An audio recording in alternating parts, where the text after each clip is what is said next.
Buenos días de nuevo, queridas y queridos compañeros de profesión. Iniciamos con esta conferencia lo que yo creo que debe de ser el desarrollo de este encuentro. Como bien decía la ministra, los alumnos se convierten en profesores y los profesores se convierten en alumnos. Así que lo más interesante de este encuentro es el debate y el intercambio. Aunque el que esté aquí exponga aquellas cosas que se le han requerido, pero siempre será interesante escuchar otras perspectivas, otras motivaciones. En definitiva, intercambiarnos pues todo aquello que entendamos que o por una parte queremos reforzar porque estamos absolutamente de acuerdo o por el contrario refutar porque no estamos de acuerdo, ¿vale? Así que con esta conferencia, con el nombre de Retos para la Consolidación, perdonad, os aviso también, me han encargado que, puesto que soy el primer ponente, que os diga que las jornadas se van a desarrollar por entero en este espacio. Y bueno, quiero hacer también una reflexión, y es el trato, digamos, de privilegio que estamos teniendo por parte de la UIM al cedernos este espacio, que es uno de los espacios más nobles del Palacio. Así que, bueno, pues le agradezco a la rectora esa deferencia. Así que todo, para que no nos perdamos, todo el encuentro se va a desarrollar aquí, en esta sala. Muy bien, pues como os decía, bajo el título de Retos para la consolidación de la psicología como profesión de la salud, pues voy a hacer una reflexión de todo aquello que en la actualidad barajamos en cuanto a la salud mental de la población se refiere y sabemos, y por otra parte hacer una serie de propuestas finales de cómo creemos nosotros que se debe de abordar la implantación de la psicología en el sistema público de salud, público, no solamente el sistema público de salud, sino el sistema educativo, el sistema judicial, el sistema de intervención social, que consideramos importante. ¿El resto no nos interesa? No es cierto, sí nos interesa. Lo que pasa es que hemos tenido que elegir aquellos aspectos de la psicología pues que digamos están más avanzados y tienen quizá una menos implantación, porque el resto pues de alguna manera están siendo cubiertas las plazas de psicología que entendemos debe de haber. Es decir, está algo mucho más claro el resto de los espacios y de la ocupación de esos espacios por los profesionales de la psicología. El hecho es que estamos, como decíamos en la inauguración, estamos ante una situación delicada. La enfermedad del COVID pues, ha generado un problema general, económico, de salud general, de salud mental. En definitiva, la pandemia está teniendo una repercusión negativa en la salud mental de la población.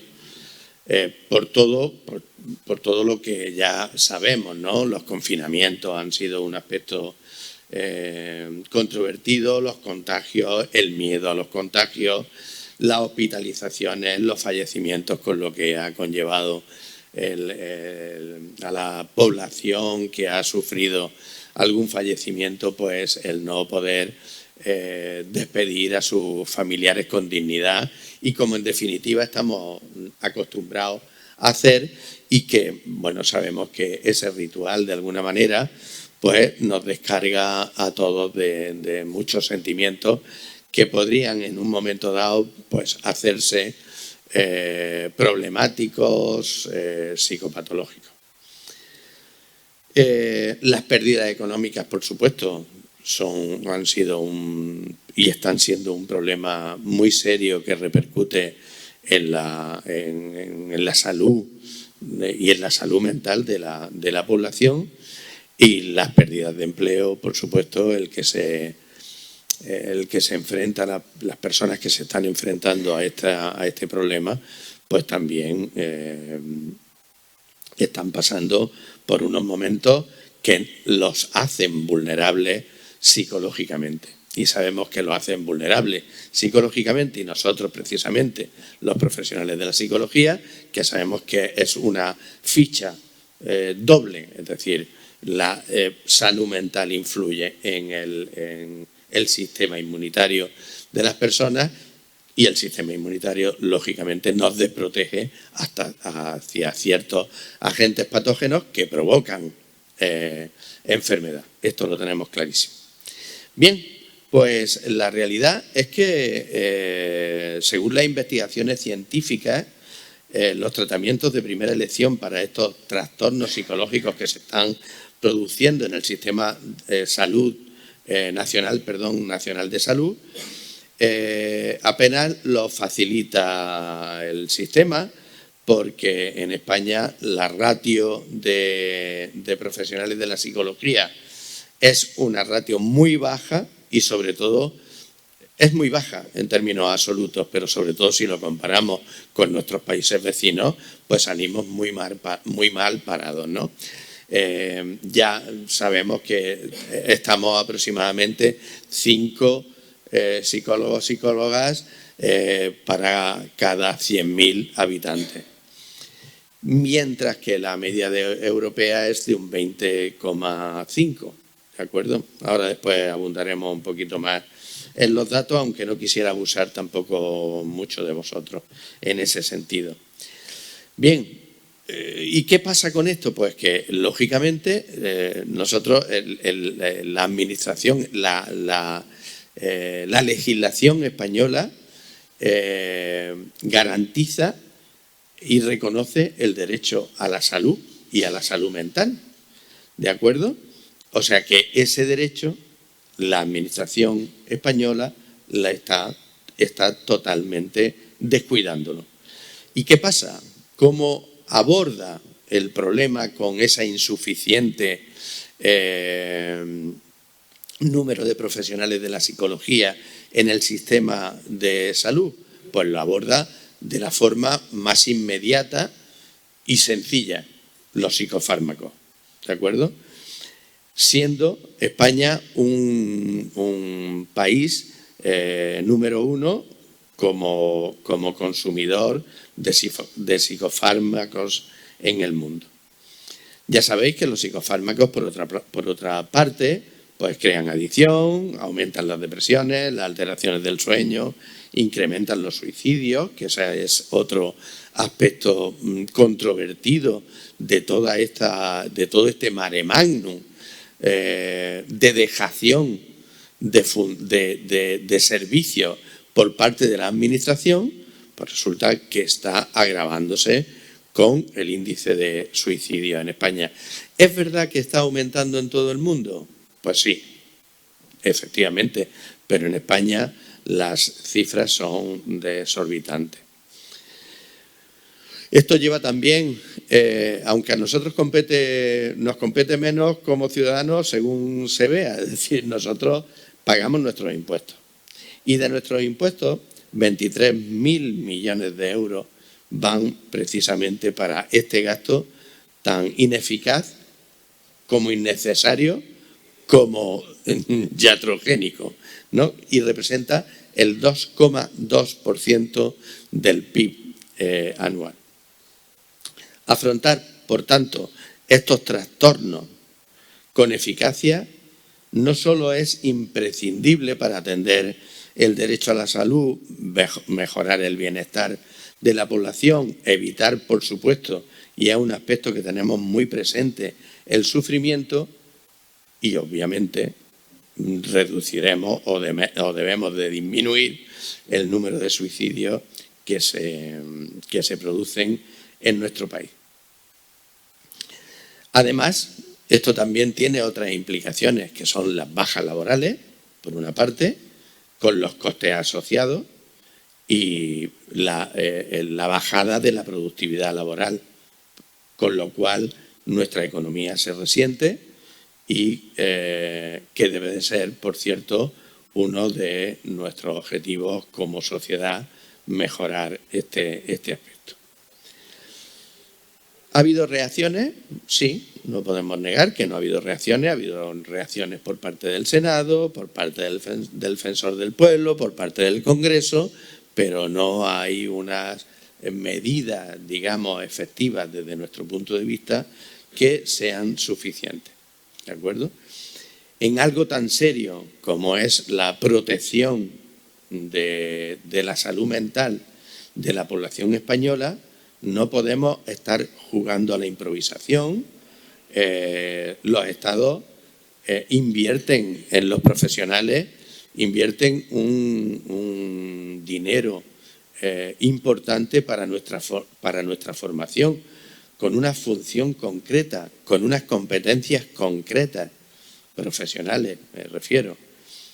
¿Cómo es que tenemos continuamente que estar peleándonos con la administración porque resulta que hay un cambio de roles? Resulta que hay una confusión, gracias, hay una confusión en el perfil profesional de psicólogo o psicóloga. ¿Por qué se produce esto? ¿Por qué? ¿Dónde está la confusión? ¿Dónde está la competencia profesional del médico? ¿Dónde está la competencia profesional del psicólogo o psicóloga? ¿Dónde está la competencia profesional del resto de los trabajadores del sistema de salud? ¿Por qué esa confusión continua con la psicología? Que yo sepa, hasta donde yo conozco, no se produce con otros profesionales. Sin embargo, nuestro perfil debe ser o incomprendido, lo cual es muy grave, porque hay programas de formación explicitados por los organismos competentes dispuestos a la formación de profesionales, ¿vale? O algo raro está pasando, que nosotros, al no ser políticos, al no estar en la administración implicados, pues no comprendemos. ¿De acuerdo? Así que si nos lo explican, lo sabremos, y si no, pues nos quedaremos con este grado de incertidumbre y esta frustración que estoy mostrando como uno de los responsables de la profesión en España. ¿De acuerdo?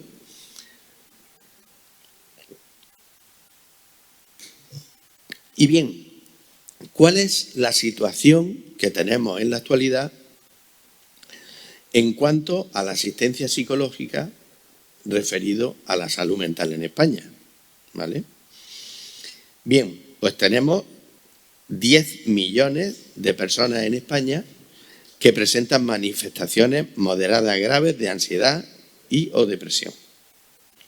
De acuerdo con la encuesta nacional de salud, en 2017 ya había una prevalencia de los trastornos emocionales, de ansiedad y depresión cercana al 7%. Siempre coincide que los estudios que manejamos siempre un poco más alto en las mujeres que en los hombres. Otro aspecto que nos da información pues son aquellos estudios sobre las consecuencias psicológicas de la COVID en el confinamiento realizado por muchas universidades españolas entre marzo y mayo de 2020, y concluyó que aproximadamente un 9,5% de la población en España mayor de 18 años estaban sufriendo trastornos emocionales negativos, ¿vale? Con un nivel moderado grave, produciéndose el incremento del malestar psicológico en alguna medida en el 45,7% de la población española. Es un porcentaje muy, muy alto. Y se comprobó, efectivamente, siempre se ha comprobado que hay más mujeres que hombres en el estudio afectadas. Estos malos datos, lógicamente, se han agravado en casi un año después, como ha confirmado en febrero el propio CIS, en el 2021, en la encuesta que se hizo sobre salud mental durante la pandemia, y se ha comprobado que en la población española mayor de 18 años, efectivamente, hay 39.326.985 personas, ¿de acuerdo? Personas que se han sentido deprimidas, que han decaído, que no tienen esperanza, que están con los nervios de punta, ¿de acuerdo? Esa población es muy alta y tiene que ser atendida necesariamente. Así que podemos estimar que al menos el 21% de la población mayor de 18 años, es decir, unas 8.258.666 personas, están sufriendo manifestaciones depresivas y ansiosas, con un nivel moderado o grave. A estas cifras hay que sumarle los menores de 18 años, que representan 8.283.260 personas aproximadamente. Es un dato del INE del 2020, que también están presentando manifestaciones de malestar psicológico. Esta encuesta, al preguntar a los entrevistados sobre los menores que conviven, ¿vale?, en un 52,2% de los hijos convivientes y un 20,6% de los nietos convivientes han cambiado la manera de comportarse, afirman que se muestran más irritables, que se muestran más tristes con facilidad y que lloran fácilmente. También se encuentran más nerviosos, con más ansiedad y se quejan de malestares físicos, de dolores, etcétera, etcétera. Es decir, sufren un malestar psicológico relevante. Nuestro Consejo General ya en el 2020, en abril, ya advirtió que esta preocupante situación se iba a producir e incluso publicamos públicamente que al menos unos 8 millones de adultos y 2 millones de menores representarían manifestaciones depresivas y o ansiosas con un nivel moderado grave, ¿de acuerdo? Y bueno, pues se están cumpliendo esos pronósticos. ¿Qué pasa en toda esta historia? Pues que lógicamente no puede ir sola. Se va a agravar, se está agravando el número de suicidios, como os hacía en mi introducción. Son unas 10 personas al día las que se suicidan en España. El suicidio, que todos sabemos que es un problema multicausal, ¿vale? Que entre los factores de riesgo, efectivamente, están precisamente las dificultades para obtener acceso a la atención de salud y recibir la asistencia que se necesita. Es decir, que no es que haya un problema porque no hay profesionales de la psicología en los hospitales, es que está habiendo una repercusión efectiva en una conducta, como digo, muy controvertida y policausal, que hace que un defecto en este punto de la dinámica poblacional pues tenga su repercusión en otro, en este caso el índice de suicidio. Por otra parte, hay una disponibilidad total y absoluta para utilizar medios con los que suicidarse. Y además la estigmatización de quien busca ayuda por un comportamiento suicida también puede ser un problema acuciante. En definitiva, el consumo también de sustancias psicoactivas va a tener una repercusión sobre estas conductas suicidas que debemos de erradicar con una adecuada intervención por parte de la Administración, poniendo en los lugares estratégicos y en un número suficiente, un número determinado de profesionales de la psicología que puedan atender esto. Es verdad que también en esta policausalidad, pues la guerra, los problemas sociales, la aculturación, etcétera, etcétera, pues también producen incluso hasta las costumbres familiares y costumbres de grupos, de espacios, de lugares regionales, pues tienen de alguna manera implantado este sistema de solución de problemas, el suicidio. Pero en definitiva, eso en todo caso serían aspectos a añadir que no quitarían en absoluto la importancia de tener en los dispositivos cruciales, tener a los profesionales, a los y las profesionales de la psicología en sitios estratégicos, como es en la atención primaria de salud, de la cual ya ahora hablaremos, ¿vale? ¿Cuál es, además, la realidad de nuestro país? Es decir, cuando tenemos un problema psicológico, ¿a dónde acudimos? ¿Quién queremos que nos atienda? Este es otro factor. Es decir, yo decía antes en mi intervención primera que la Administración española se debería de ocupar en la implantación de puestos necesarios de psicología según las demandas sociales que hay. Es que no es una demanda corporativa. No se está hablando de... ¿Deberíamos de ser más corporativos los psicólogos y las psicólogas? Sí, deberíamos de serlo más, pero no lo somos. Sin embargo, sí nos preocupa la repercusión que tenga sobre la salud mental de las personas. Y estas personas, que es a lo que iba, ¿qué es lo que buscan cuando se encuentran mal? Pues buscan la atención psicológica. Y frente a otras alternativas que se le ofrece, un 69,7% afirma que quiere que lo vea un profesional una profesional de la psicología.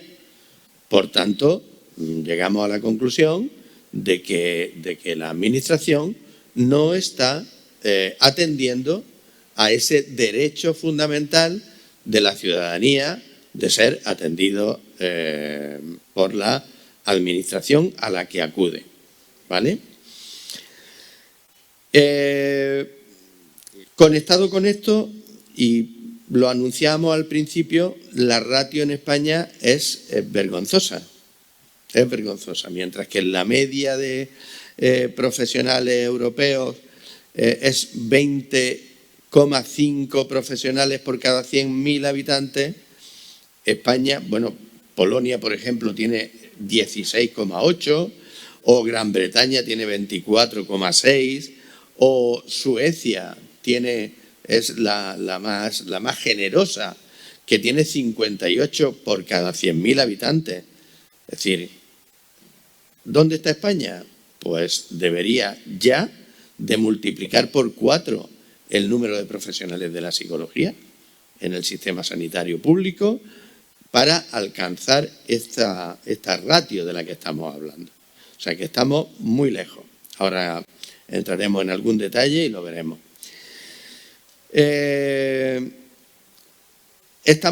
Tenemos claro que estamos ante una situación de deterioro de la salud mental en España y una escasísima disponibilidad de profesionales de la psicología.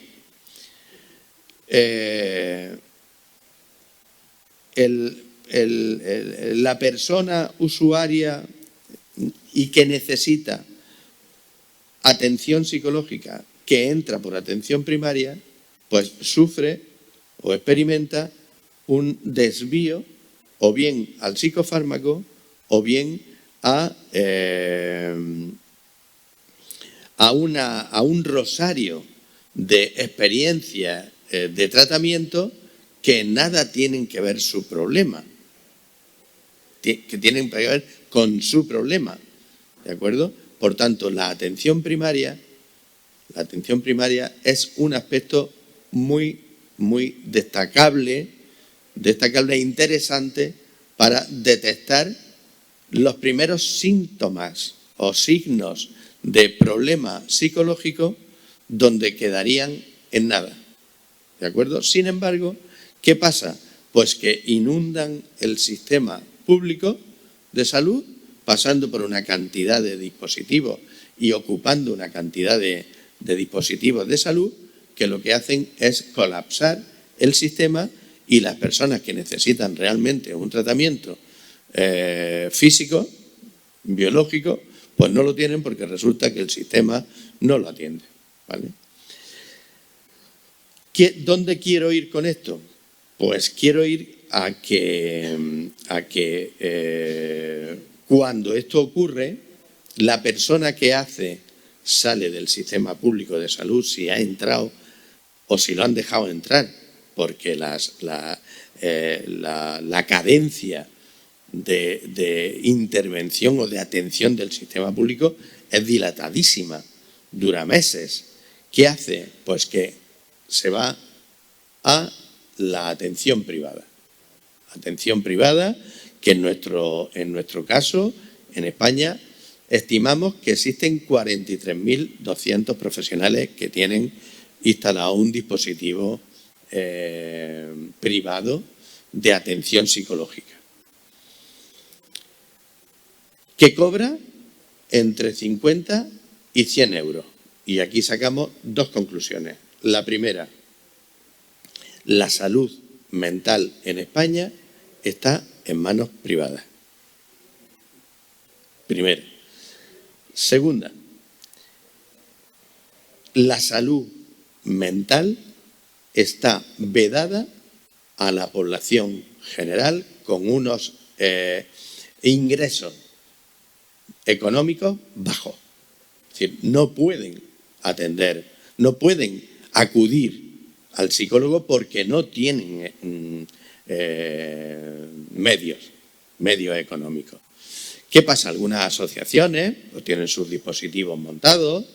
Es decir, en definitiva, hay una débil respuesta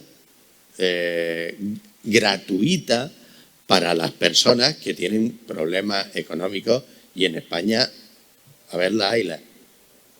¿De acuerdo? Con lo cual, esas dos implicaciones como sociedad nos debería de preocupar mucho. Es decir, por una parte, no estamos atendiendo las necesidades de la población y por otra, estamos atendiendo, me lo vaya a permitir la expresión, estamos atendiendo a los ricos, pero no a los pobres. Los pobres siguen donde están. Lo cual debería de darnos vergüenza como sociedad. ¿Hay algunos dispositivos de la Administración? Pues sí, sí hay dispositivos de la Administración, por ejemplo, las oficinas de atención a víctimas. Sin embargo, siempre son deficitarias, es decir, nunca atienden las necesidades al 100%, y eso no nos lo podemos permitir como sociedad. Por tanto, el sistema, otra implicación, una tercera implicación, es que el sistema está incumpliendo, es decir, el derecho a la salud mental está bajo mínimo, a cero, y estamos incumpliéndolo, con lo cual deberíamos de ser denunciados por todos los países europeos, por supuesto, y del mundo también, ¿vale? Estamos incluidos, además, que es lo que más nos llama la atención, estamos incluidos en la cartera común de servicios del Sistema Nacional de Salud, la atención psicológica. ¿Y qué pasa? Pues lo que os estoy contando, ¿vale? Se está incumpliendo. Se está incumpliendo eso por una parte, y por otra, el uso de medicamentos en la salud debe de restringirse porque está elevadísimo.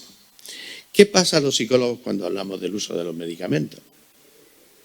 Pues que automáticamente se cierne sobre nosotros un ojo supervisor de a ver lo que decimos con los fármacos. Eso es muy fácil. Están, no nos negamos. Están y tienen que estar. Solo que tienen que ser administrados de forma lógica y sobre todo eficaz. Si es que esa es la cuestión, ¿no? Porque además, y todos sabemos, nosotros mejor que nadie, sabemos que administraciones de psicofármacos durante largos periodos de tiempo producen graves efectos secundarios, gravísimos. Cuando no tenemos a las personas con un vademecum debajo del brazo, ¿vale? Las cajas esas de psicofármacos que llenan las cajas de plástico que venden los chinos. Antes no sé quién las vendía, ahora lo venden los chinos. Bien, España ostenta el récord mundial de administración de psicofármacos. Y esto es un aspecto que también tenemos que ver. Las benzodiazepinas son un elemento, a ver si lo digo, un elemento fundamental, ¿vale?, para el tratamiento de los casos de ansiedad. Y eso, lógicamente, estaréis conmigo que es un error. Es un error y no nos lleva a ningún sitio. La Agencia Española del Medicamento, por ejemplo, advierte que en el 2020 hubo un consumo del 0,7 dosis diarias de ansiolíticos, hipnóticos, sedantes por cada 1.000 habitantes. O sea que son cifras extraordinariamente altas. Estoy intentándome ahorrar muchas cifras para no aburriros más de la cuenta, ¿vale? Y hasta 2 millones de personas pueden estar tomando pastillas diariamente en nuestro país. Este consumo, que es abusivo, lleva los dos aparejados los dos aspectos. Por una parte, estamos matando moscas a cañonazos y no las matamos, y por otra parte, suponen un coste altísimo para las arcas del Estado que las necesitamos para otras cosas. Es verdad que pues oímos ruidos de la Administración, sí. Las Cortes Generales ya han mostrado su preocupación sobre estos asuntos, se han preocupado sobre la salud mental de la población, pero seguimos sin encontrar respuestas encima de la mesa sensatas, contundentes y eficaces. No están. Los costes son altísimos. Ya os he dicho antes que era el 2,2% del PIB y tanto los trastornos depresivos como los trastornos de ansiedad, como las somatizaciones, están sufriéndolo millones de personas y representan un gasto extraordinario, el 2,2% del PIB, ¿vale? Por otra parte, el Defensor del Pueblo realiza un estudio en atención psicológica en el Sistema Nacional de Salud y emite una comunicación instando al Ministerio de Sanidad y a las administraciones correspondientes autonómicas para la realización de evaluaciones de necesidades específicas en materia de atención psicológica dirigidas a incrementar progresivamente este tipo de asistencia en los sistemas de salud. Pues bien, lo tramita con carácter urgente y entiende que hay que atender a la atención primaria, ¿vale?, para crear más plazas de formación especializada. El Congreso de los Diputados, por su parte, rechaza cualquier tipo de estigmatización sobre las personas que sufren problemas de salud mental, que buscan ayuda psicológica o que están recibiendo tratamiento psiquiátrico, y que la salud mental tiene que ser uno de los problemas de solución pública más acuciante a medio y largo plazo. Especialmente por el impacto que está provocando en la población joven.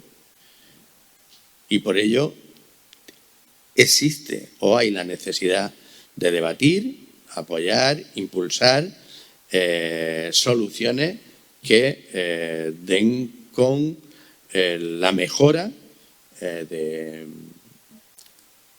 la salud mental en España. En cuanto a las soluciones que nosotros propondríamos a esto, lógicamente nos centraríamos en la atención primaria de salud, ¿vale? Se han ensayado, no solo en España, sino en el mundo, programas que podrían ser beneficiosos, incluso se ha demostrado que son muy beneficiosos en la atención a personas en la atención primaria de salud, referido a la atención psicológica, y que deberían de instalarse por los resultados que tienen, precisamente para evitar todos los problemas que estamos viendo. La necesidad, por tanto, de incorporar en la atención psicológica, en la atención primaria, es algo que ya está más que acordado. Es que no sé a lo que esperamos. Por todos los estamentos.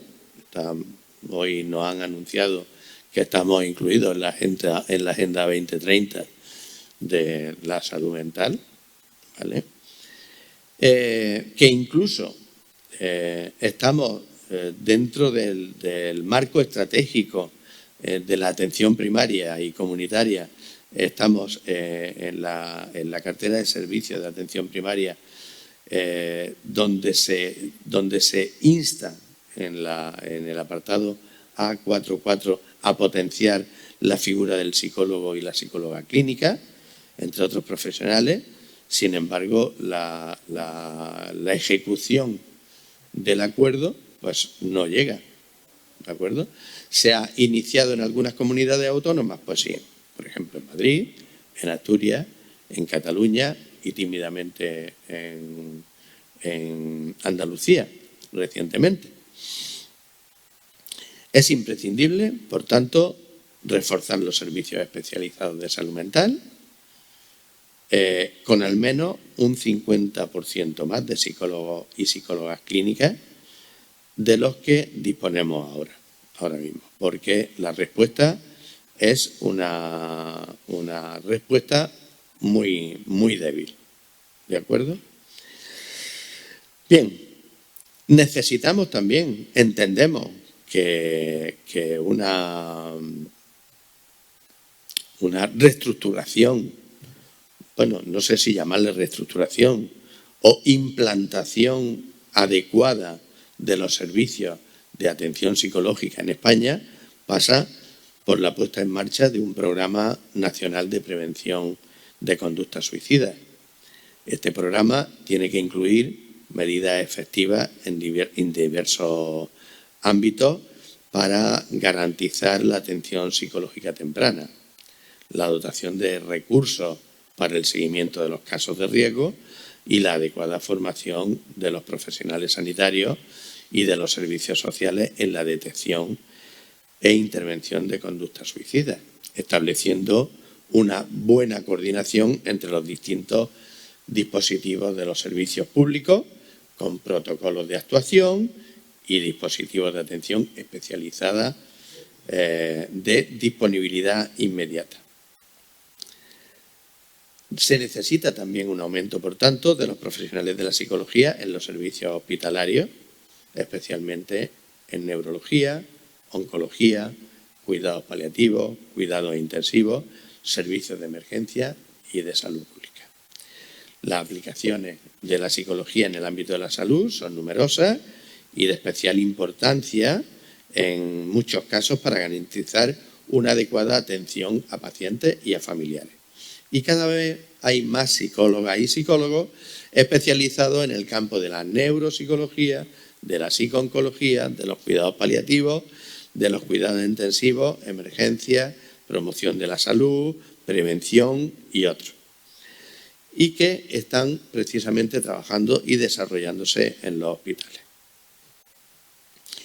También sabemos que en las patologías de carácter físico, en muchos casos requieren intervenciones psicológicas para mejorar su pronóstico, al promover cambios, como sabemos, en el comportamiento de las personas, cambios más saludables, que tienen una incidencia, como decía al principio, en su sistema inmunológico.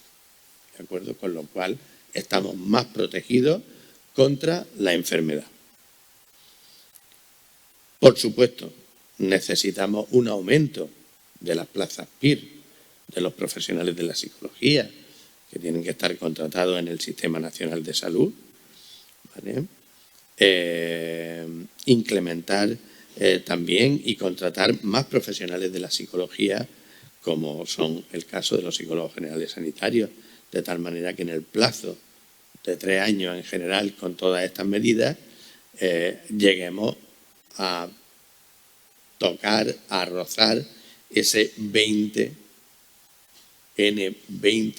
profesionales de la psicología por cada 100.000 habitantes. Ahora mismo, teniendo en cuenta que somos 47 millones de habitantes en España, las comunidades autónomas, no os voy a dar los datos, voy a dar datos globales para no aburriros. Si alguno necesita algún dato de su comunidad autónoma, me lo puede decir. Pero ahora mismo hay una necesidad de 9.470 psicólogos, psicólogas especializados. Hay contratados 2.397 y habría que incorporar, por tanto, para llegar a este límite, 7.073, lo que supone una inversión importante de 268 millones de euros anuales, lo cual en unos presupuestos no es nada. Tenemos que mejorar la atención psicológica en los servicios sociosanitarios, sociales, educativos, judiciales, penitenciarios, laborales. Tenemos que hacer una mejora de la salud mental y del bienestar psicológico en modo global. No solo los dispositivos del sistema sanitario son los que nos van a salvar del problema de la salud mental que tenemos, sino que depende también de determinantes sociales. En muchas ocasiones es más eficaz y más eficiente que se realicen intervenciones psicológicas en otros contextos en los que se puede, además, actuar de manera inmediata y siendo imprescindible muchas veces para no llegar a esos desencadenantes de malestar psicológico. Así que es necesario que garanticemos, por una parte, la asistencia psicológica en los centros residenciales de personas mayores. En las personas mayores sabemos que son personas de especial vulnerabilidad y que se han visto particularmente afectados y golpeados por la pandemia. Y esta situación, añadida a un mayor estrés del colectivo, hace esencial garantizar una atención psicológica, y nos tememos que esta atención psicológica en los centros asistenciales de personas mayores pues no se está dando, ¿de acuerdo?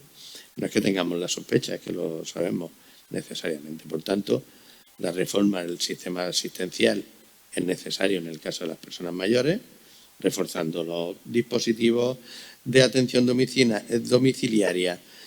No solo debe de facilitar los cuidados de personas esenciales para la vida diaria, sino también la atención sociosanitaria integral, preventiva, los cuidados de psicopatologías crónicas, incluyendo intervenciones profesionales de la psicología, lógicamente.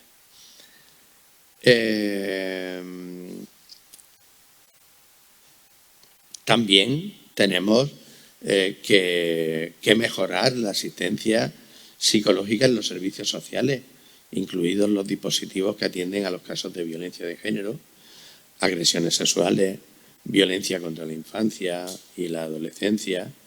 Es decir, no deben limitarse los servicios sociales a jugar un papel puramente asistencialista, centrado en cubrir las necesidades inmediatas básicas, sino que deberían desarrollar también un papel más activo en la promoción del bienestar social, con programas comunitarios y de apoyo a las familias que fomenten comportamientos saludables y de buena convivencia. Este enfoque requiere necesariamente una mayor presencia de los profesionales de la psicología en los servicios sociales, especialmente en sus equipos de atención primaria, en donde los psicólogos y psicólogas pueden jugar un papel esencial si se configuran como profesionales de referencia, además. La ley de servicios aprobada en la Comunidad Valenciana ha supuesto un avance en este sitio, en este asunto, y esperemos que el resto de las comunidades pues le sigan los pasos. Además, los dispositivos también deben de afrontar la violencia de género, agresiones sexuales y violencia contra la infancia y la adolescencia, y deben de contar, por supuesto, con suficientes profesionales de la psicología, no solo para atender a las personas agredidas de manera inmediata, sino para ayudarlas a salir de la situación de violencia que sufren, ¿no? Incluir asistencia en los centros educativos. La psicología como profesión está incluida en la enseñanza privada. Sin embargo, en la enseñanza pública y en la privada concertada, nuestra profesión no existe formalmente. Los orientadores, las orientadoras educativos que intervienen en los colegios e institutos están contratados como profesores, sin que sea obligatorio, además, para ejercerlo, ser titulado en psicología.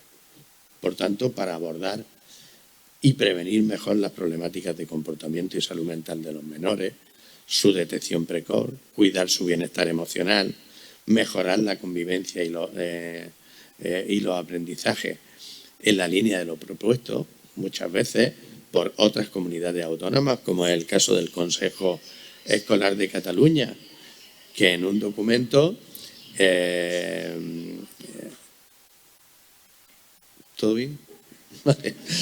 Y por más expertos. ¿Vale?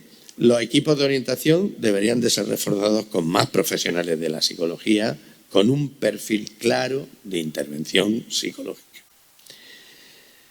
Tenemos también que incrementar la asistencia psicológica en la Administración de Justicia, las oficinas de atención a las víctimas de delitos de violencia y contra la libertad sexual, incluye la asistencia psicológica, realizando una atención para minimizar la victimización primaria y evitar la secundaria, coordinándose con todos los servicios competentes en la atención a víctimas. Sus actuaciones se realizan en 4 fases: acogida, orientación, información, intervención y seguimiento. Habría que incrementar, por supuesto, los profesionales que trabajan en ella para cumplir mejor su objetivo. Por otra parte, también intervienen los psicólogos y las psicólogas en los equipos técnicos que asesoran a los juzgados, ya nos lo decía la ministra antes, en los tribunales, en los institutos de medicina legal y ciencias forenses, y realizando labores de peritaje, entre las que se incluyen la valoración de peligrosidad de los acusados, que son vitales para la seguridad de las víctimas, y asesoran a la Fiscalía y a la Judicatura sobre las decisiones que tienen que tomar con respecto a los daños psicológicos producidos y posibles trastornos mentales desarrollados. La realización de sus informes también, como nos decían antes, es imprescindible en muchos procesos judiciales, entre los que se encuentra la violencia de género, y se ha de incrementar la plantilla para que la justicia gane en agilidad, dando cumplimiento a las medidas del Pacto de Estado en materia de violencia de género. Además, los juzgados deberían de disponer de profesionales de la psicología de guardia con el propósito de reforzar la inmediata detección de la peligrosidad de los maltratadores para decretar su prisión preventiva cuando sea necesario, evitando más agresiones y más asesinatos.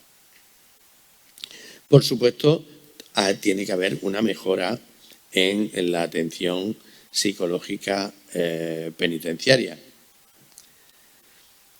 En los centros de internamiento de menores e infractores hay que mantener, reforzar y ampliar las acciones de tratamiento de delincuentes que cuentan con intervención psicológica. En los centros de internamiento de menores e infractores y en las instituciones penitenciarias, como por ejemplo los programas de Proseval, Taseval, dirigidos a los condenados por delitos contra la seguridad vial, que muestran ser efectivos además contra la reincidencia delictiva.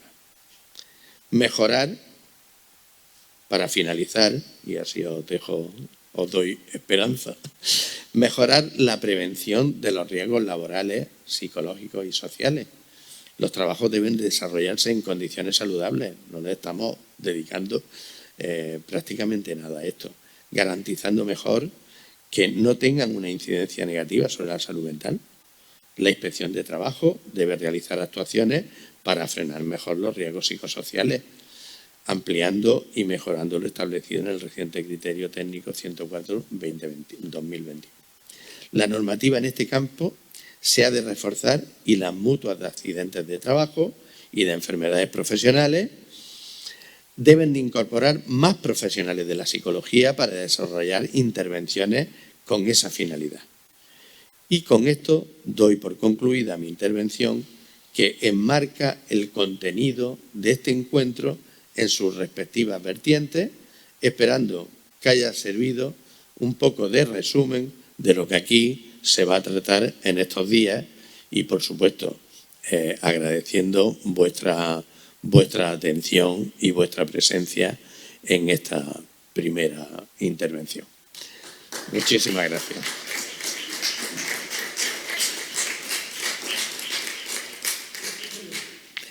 ¿Alguna cuestión?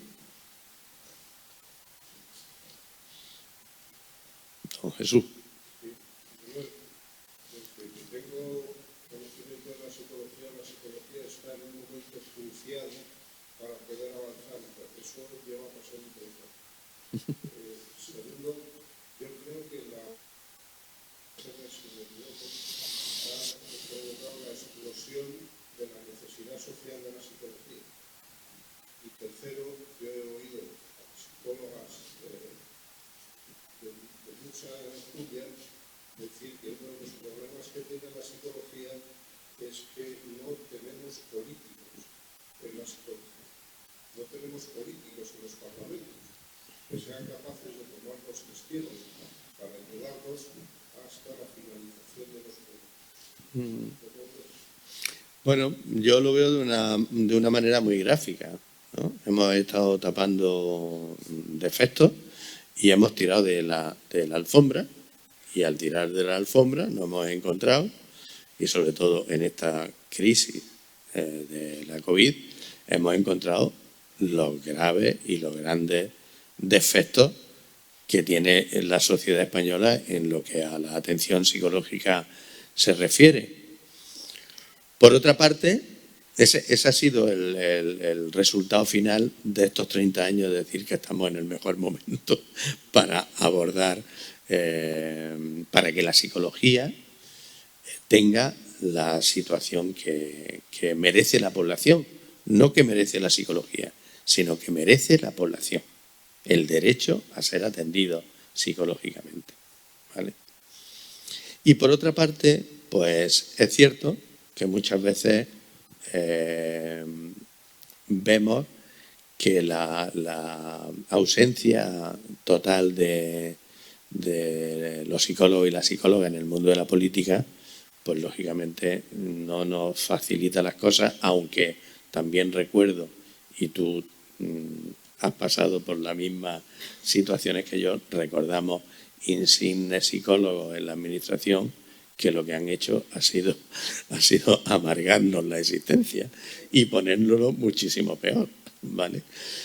Pero bueno, es cierto que lo mismo ha sido una coincidencia, no tiene por qué ser así. No podemos afirmar que todos los psicólogos que llegan a la política, todos van en contra de la psicología, curiosamente. No. Hemos tenido quizás mala suerte en ese sentido, ¿vale? Mala experiencia en ese sentido, pero también tenemos experiencia de cierta ayuda de nuestros colegas, nuestras colegas, en las administraciones, en la política. ¿De acuerdo? Tímida, sí. Tenemos que tener en cuenta que no estamos solos y que nosotros estamos navegando en un sentido, pero hay otros que están en el barco profesional de las profesiones que reman en sentido contrario. Y muchos de los defectos que vemos en la toma de decisiones políticas tienen que ver con la influencia de otros lobbies de poder que tienen intereses contrapuestos a los nuestros. Y claro, esto es una bomba de relojería. Es cierto que la pandemia está marcando, yo desde mi punto de vista, y dentro de unos años lo valoraremos, un antes y un después. Es decir, la visibilidad que la psicología está teniendo en este periodo es importante. Y, según nuestra lógica, debemos esperar una respuesta a medio, largo plazo de la administración que se ajuste, insisto, no a nuestras necesidades como grupo, ¿vale?, sino a las necesidades que la población tiene. Nosotros conocemos el problema psicológico, el trastorno, lo conocemos, lo hemos tocado, lo vivimos todos los días y vemos el gran sufrimiento que esto conlleva, no solamente a la persona que lo tiene, sino al sistema que lo envuelve. ¿Comparable con un dolor de cabeza? En absoluto. ¿Comparable con la rotura del fémur? Tampoco. El sufrimiento es muy profundo. Es muy profundo y nos debería de preocupar. ¿De acuerdo? Y bueno, espero haberte dado mi opinión. De nada, Jesús. Ha sido un placer. Bueno, sí. Sí.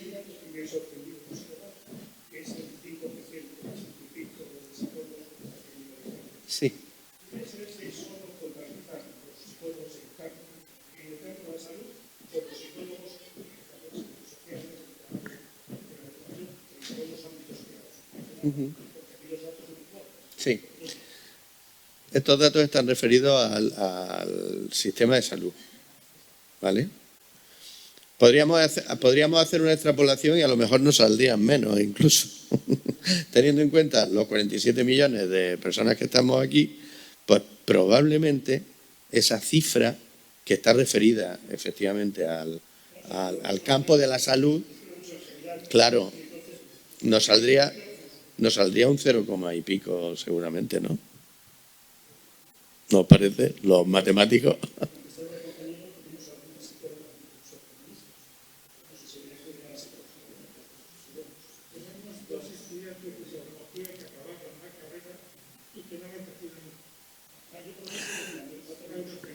Hay dos. Pero como muy bien dice Fernando Chacón,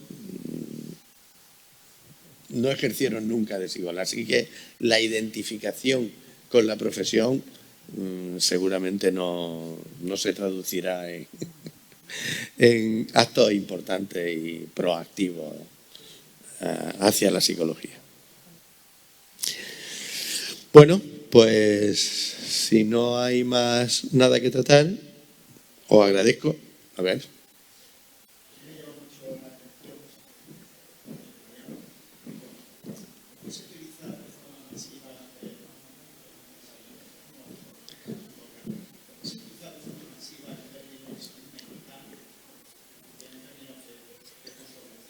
Sí. Sí.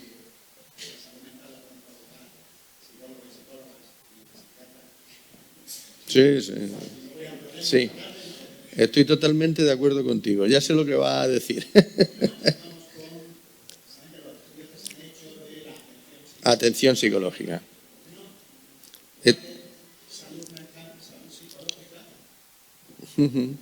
Porque los psicólogos y las psicólogas somos muy holísticos. Si te has fijado, no rechazamos en los ambientes en los que nos movemos, sabiendo que son ambientes multidisciplinares o interdisciplinares, como queramos llamarlo, tenemos en cuenta lo otro, cosa que no al revés nos ocurre. Pero David lleva toda la razón del mundo. Deberíamos, de alguna manera, cambiar el término salud mental por salud psicológica o intervenciones psicológicas. Estoy totalmente de acuerdo. Esa reflexión la hemos hecho. Tenemos aquí al presidente del Consejo, al cual no le estoy instando que hable, no te estoy incitando. Pero él sabe que esto lo hemos hablado ya varias veces y efectivamente estamos todos en que tenemos que tener cuidado a la hora de utilizar el término. Sin embargo, por inercia y por no complicarte la vida muchas veces, pues... y para saber de qué estamos hablando, pues introducimos ese término que efectivamente yo creo que deberíamos de cambiarlo en el mundo de la psicología. Sí.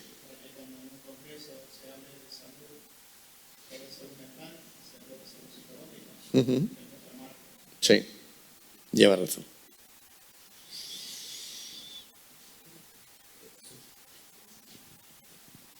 Que algunos días, bueno, pues un voto a favor de la salud mental, porque bien decías, ¿no?